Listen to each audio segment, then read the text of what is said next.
Em 1966, meu pai comprou uma bicicleta da marca Philips. E eu lembro, eu era garoto em 70, 71, 72 e meu pai utilizava essa bicicleta todos os dias para ir da sua casa ou da nossa casa até o salão de barbeiros onde ele trabalhava, a 1,5 km de distância. A bicicleta dele, Philips, era uma bicicleta muito boa. E meu pai faleceu em 1976. Mas a bicicleta dele, Philips, ainda estava inteirinha quando meu velho pai partiu. Hoje, se você comprar uma bicicleta, talvez ela não dure tanto mais. Assim também, um ventilador Faete, comprado em 1970, teria amplas chances de durar até 2000, quem sabe.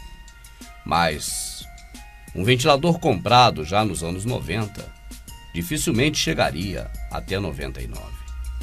A pergunta é, por que quanto mais o tempo vai passando, as coisas vão durando menos? Por que a tecnologia, com o seu avanço, não proporciona uma maior durabilidade dos produtos? Ao contrário, uma fragilidade muito maior.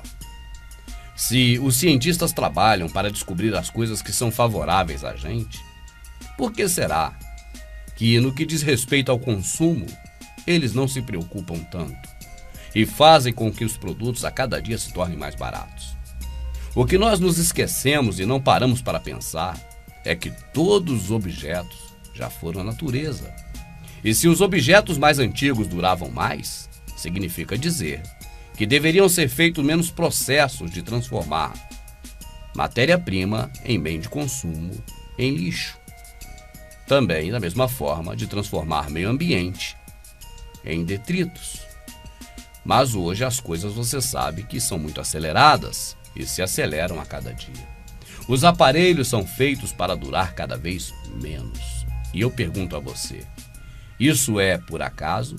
Isso é um resultado que a ciência não gostaria de ter obtido?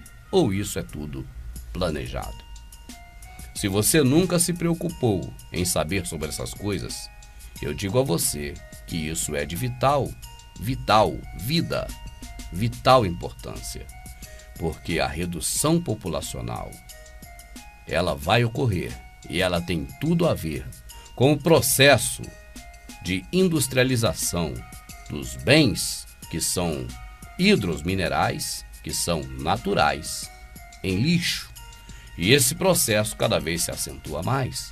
E esse processo cada vez mais vai deteriorando e acabando com a saúde do nosso planeta Terra. São questões que você, pelo menos, deveria se interessar em saber. E se você está aqui assistindo esse vídeo, eu creio que já é um bom começo, porque, na verdade, esse interesse existe dentro de você. Eu fico feliz por isso. E te convido para juntos nós assistirmos, então, a este documentário que não é tão grande, não chega a 20 minutos, mas que é muito ilustrativo e didático quanto a este assunto.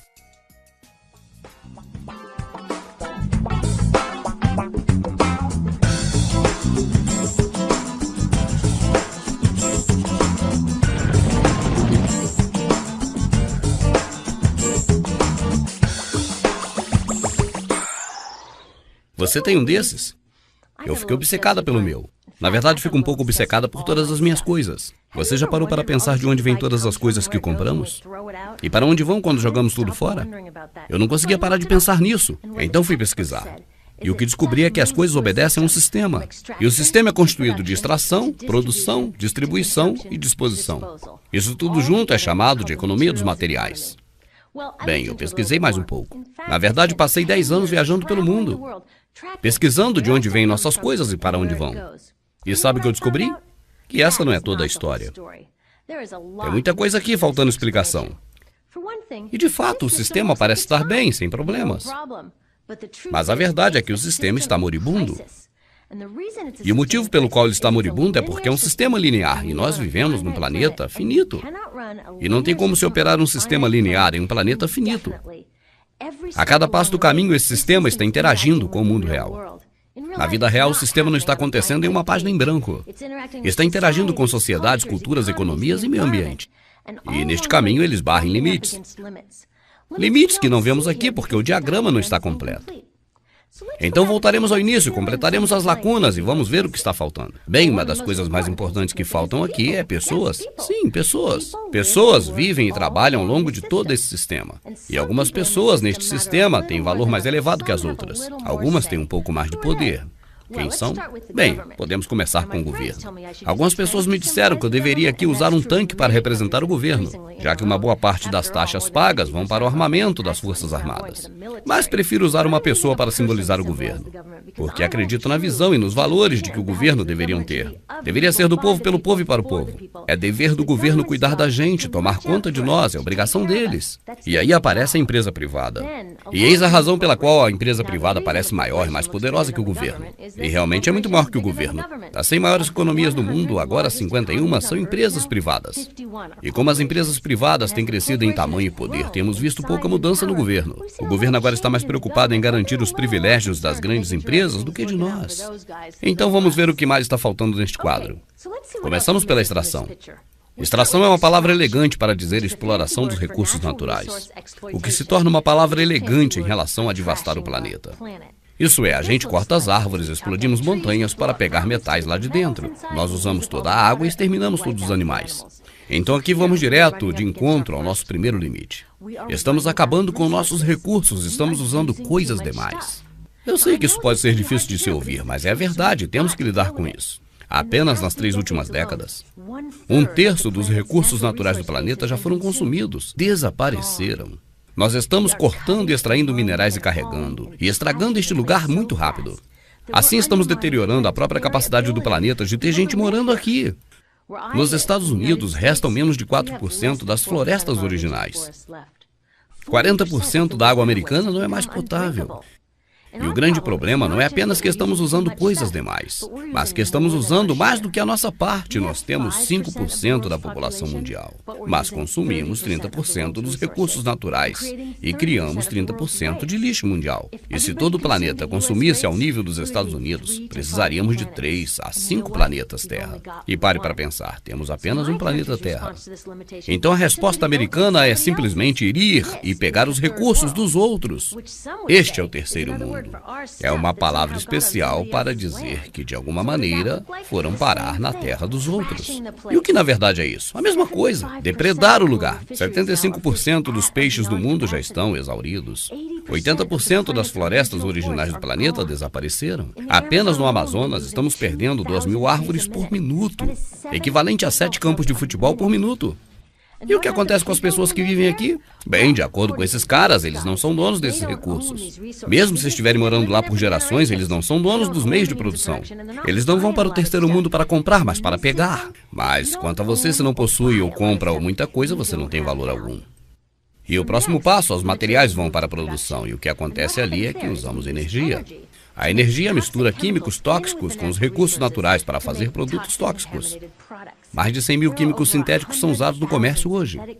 Apenas alguns produtos químicos foram testados para avaliar as consequências para a saúde, mas nenhum foi testado para avaliar os efeitos energísticos à saúde, o que se torna significativo quando interage com todos os outros químicos a qual somos expostos todos os dias. Então não sabemos qual o impacto total para a saúde e o meio ambiente de todos esses químicos tóxicos. Mas uma coisa é certa, entra tóxico, sai tóxico.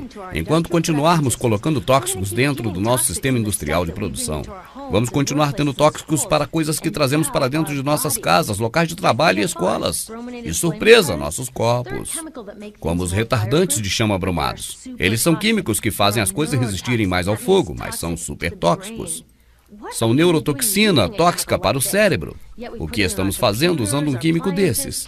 Mas eles estão nos computadores, eletrodomésticos, sofás, colchões e até mesmo em travesseiros. De fato, pegam os travesseiros e enchem de neurotoxina. Depois nós trazemos para casa e colocamos nossas cabeças neles por 8 horas à noite para dormir. Nós poderíamos pensar um jeito melhor de evitar que nossas cabeças peguem fogo à noite. Esses tóxicos estão na cadeia alimentar e vão para nossos corpos. Você sabe qual alimento no topo da cadeia alimentar com maior concentração de muitos contaminantes tóxicos? Leite materno. Isso quer dizer que chegamos a um ponto em que os menores membros da nossa sociedade, os nossos bebês, estão agora ingerindo a dose mais alta da sua vida de químicos tóxicos ao serem amamentados por suas próprias mães. Não é essa uma incrível violação? A amamentação deve ser um ato humano fundamental na nutrição. Deveria continuar sagrado e seguro. Mas mesmo assim, continuar amamentando ainda é melhor. E as mães definitivamente devem continuar amamentando, mas devemos proteger isso. Eles deveriam proteger isso. Eu pensava que eles cuidavam de nós. E é claro, as pessoas que carregam a maior parte desses tóxicos químicos são aquelas que trabalham em fábricas, muitas das quais são mulheres em idade reprodutiva. Elas estão trabalhando com tóxicos cancerígenos. Agora eu pergunto, que tipo de mulher em idade reprodutiva iria ter um emprego que a expõe a tóxicos? Exceto uma mulher sem outras opções. E essa é apenas uma das belezas do nosso sistema. A erosão de meio ambiente e economias locais aqui garante uma oferta constante de pessoas sem outra opção.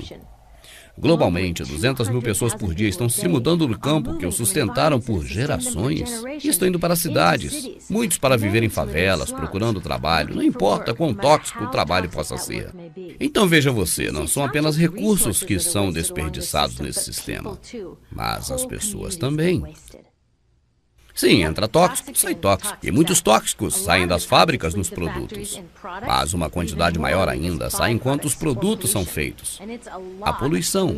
E é um monte de poluição. Nos Estados Unidos, a indústria admite lançar quase 2 toneladas de químicos tóxicos por ano. E deve ser bem mais, já que esse tanto é o que eles publicam. Então esse é outro limite. Por quê? Que horror. Quem quer olhar e cheirar 2 toneladas de químicos tóxicos por ano? Então o que eles fazem? Transferem as fábricas sujas para outros países. Polui a terra dos outros. Mas que surpresa, um montão daquela poluição está voltando diretamente para cá, carregada pela corrente de vento. E o que acontece depois que todo esse recurso é transformado em produtos? Bom, são trazidos para cá. Agora, a distribuição significa vender todo esse lixo tóxico contaminado o mais rápido possível. O objetivo aqui é manter os preços baixos, manter o povo comprando e manter o lucro se elevando. Bem, eles não pagam muito aos trabalhadores das lojas. Eles evitam gastar com os empregados, tudo gira em torno da externização dos custos. Isso quer dizer que o custo real de fabricar não está embutido no preço. Em outras palavras, nós não estamos pagando pelo que compramos. E eu parei para pensar sobre isso no dia passado. Eu estava andando e queria escutar as notícias. Então entrei numa loja para comprar um rádio. Eu gostei muito de um rádiozinho verde que custou $4,99. Estava na fila para pagar esse produto e fiquei pensando, como é que R$ 4,99 poderia possivelmente pagar os custos? Fabricaram esse rádio e fizeram chegar às minhas mãos. O metal foi provavelmente minerado na África do Sul. O petróleo pode ter vindo do Iraque, os plásticos provavelmente na China. E talvez a coisa toda foi construída por alguém de 15 anos no México. R$ 4,99 não pagaria nem mesmo o aluguel da prateleira, muito menos parte do salário do vendedor que me atendeu. Ou mesmo as várias viagens transoceânicas e viagens de caminhão feitas por pedaços desse rádio. Aí eu percebi que eu não paguei pelo rádio. Então quem pagou? Bem, muita gente pagou com a perda do seu ar limpo e com o aumento dos índices de asma e de câncer. Crianças no Congo pagaram com o próprio futuro. 30% das crianças do Congo agora têm que deixar de ir à escola e sair à procura de um metal precioso para os nossos aparelhos eletrônicos baratos e descartáveis. Os vendedores das lojas também pagou, tendo agora que pagar o seu próprio INSS. Através de todo esse sistema, o povo contribuiu para que eu pudesse agora comprar o rádio por apenas R$ 4,99. E nenhuma dessas contribuições estão registradas em livros de contabilidade. Isso é o que digo quando falo que as companhias externalizam os verdadeiros custos da produção. E isso nos leva à seta dourada do consumo. Esse é o coração do sistema, é a força motora. E é tão importante que proteger essa seta se tornou prioridade máxima para esses dois caras. É por isso que aproveitaram o choque das pessoas após 11 de setembro. E o presidente Bush poderia ter sugerido várias coisas apropriadas. Mas não. Ele recomendou fazer compras. Fazer compras. Nos tornamos, então, consumistas. Nossa identidade principal agora é de consumidores. Não identidade de mães, professores, fazendeiros, mas consumidores. O nosso valor hoje é medido, demonstrado e determinado pelas nossas contribuições para esta seta. E isso de acordo com o quanto consumimos. E fazemos compras, e mais compras, e mais compras. E mantemos assim os materiais circulando. E como eles fluem? Adivinhe a porcentagem de materiais circulando por esse sistema ao longo de 6 meses. 50%? 50%? 20? 20%? No. Não. 1%. 1%. Em outras In palavras, 99% das coisas que colhemos, minamos, processamos, transportamos, 99% das coisas que passam por esse sistema são descartados em 6 meses. Me diga, como podemos administrar um planeta com esse número de materiais sendo descartado? Mas não era assim. Um cidadão comum agora consome 2 vezes mais do que 50 anos atrás. Pergunta à sua avó. Nos dias dela, gerar e cuidar dos próprios bens era desejável. Então como isso aconteceu? Bem, não foi por acaso. Foi planejado. Após a Segunda Grande Guerra, essas pessoas estavam procurando um meio de dominar a economia. E um analista do varejo, Victor Leibo, articulou a solução. E essa se tornou a regra para todo o sistema. E ele disse, com a economia altamente produtiva, será exigido que se faça do consumo o meio de vida. Então deve-se converter a compra e uso desses bens em rituais. Que assim se busque a satisfação espiritual e também a satisfação do ego das pessoas em consumo. Precisamos ter coisas consumidas, queimadas, substituídas e descartadas de modo mais e mais acelerado. O líder dos conselheiros econômicos do presidente naquela época disse: o objetivo principal da economia mundial é produzir mais bens de consumo. Mais bens de consumo? Não oferecer plano de saúde ou educação ou transporte seguro? Ou até desenvolvimento sustentável ou justiça? Bens de consumo? Como conseguiram fazer com que participássemos desse programa com tanto entusiasmo? Bem, as suas estratégias mais eficazes são obsolência planejada e obsolência percebida. Obsolência planejada é apenas um termo para direto para o lixo. Significa que eles realmente fazem coisas que se tornem inúteis o mais rápido possível. E assim a pessoa joga fora e compra um novo. Coisas como saco plástico ou copo de café.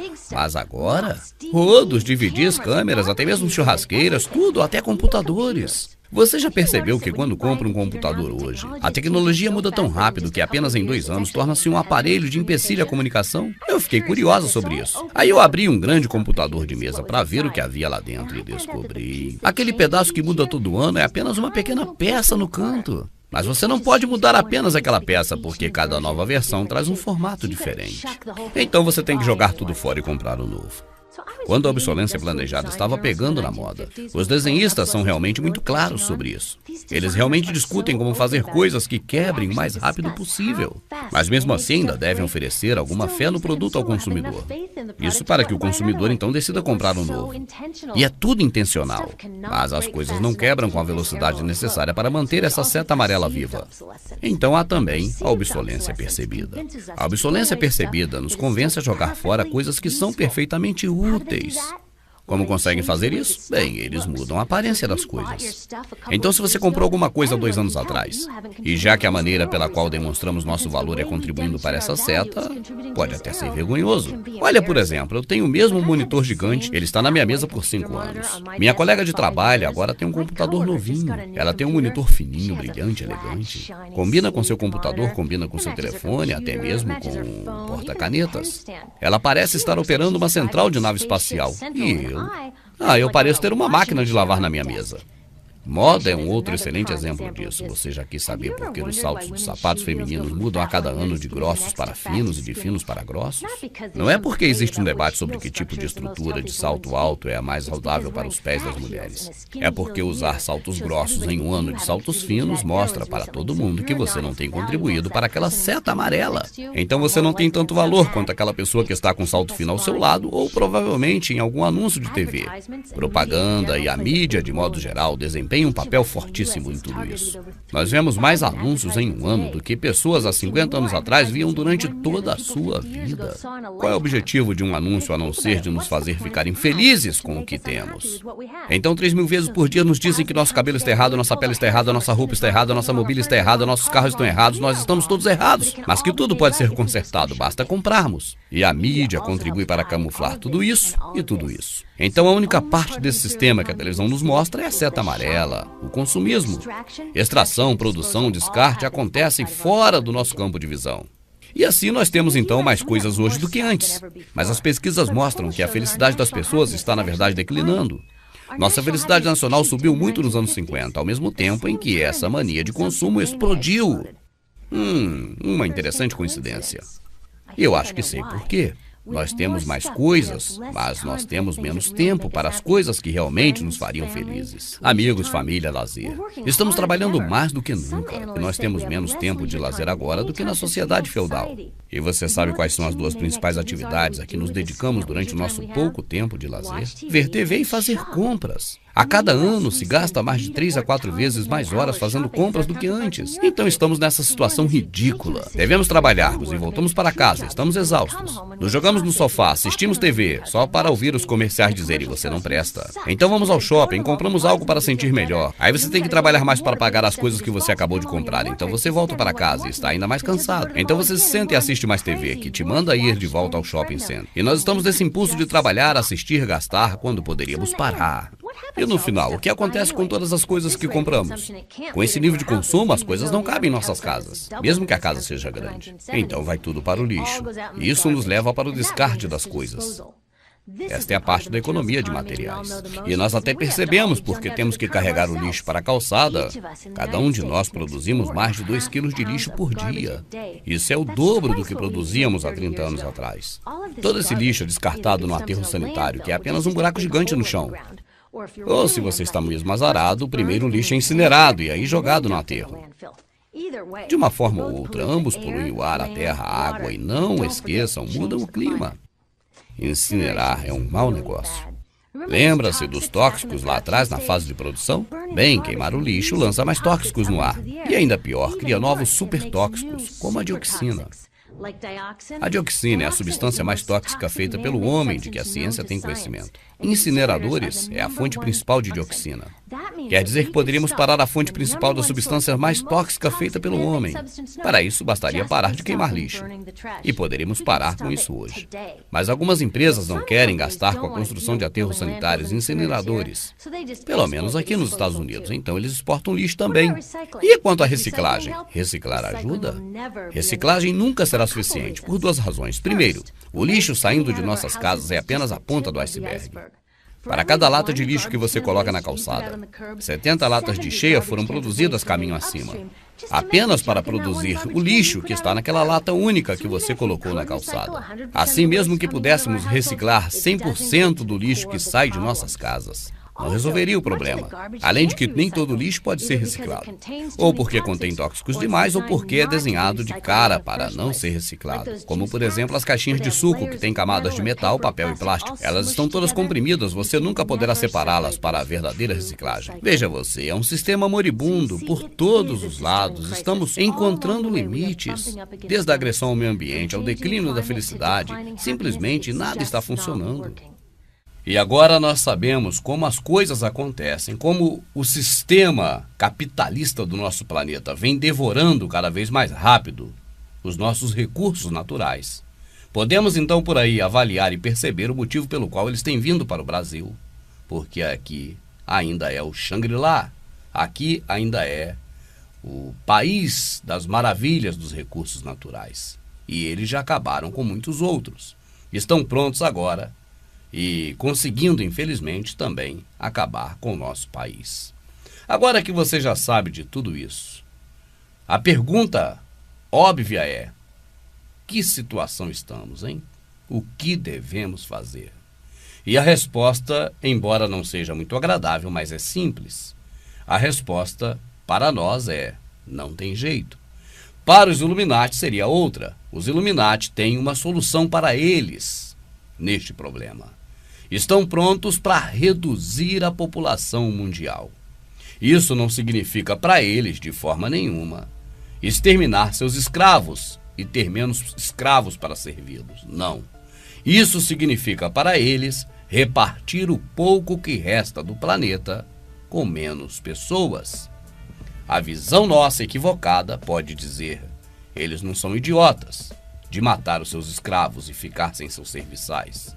Mas a visão do olho que tudo vê no topo da pirâmide não vê desta forma. Exatamente veem o planeta como um grande queijo. E agora, os ratos são muitos. Devem-se eliminar 90% dos ratos. E o queijo que ainda resta será o bastante para 10% dos que ficarem aqui. Essa, infelizmente, é a visão deles.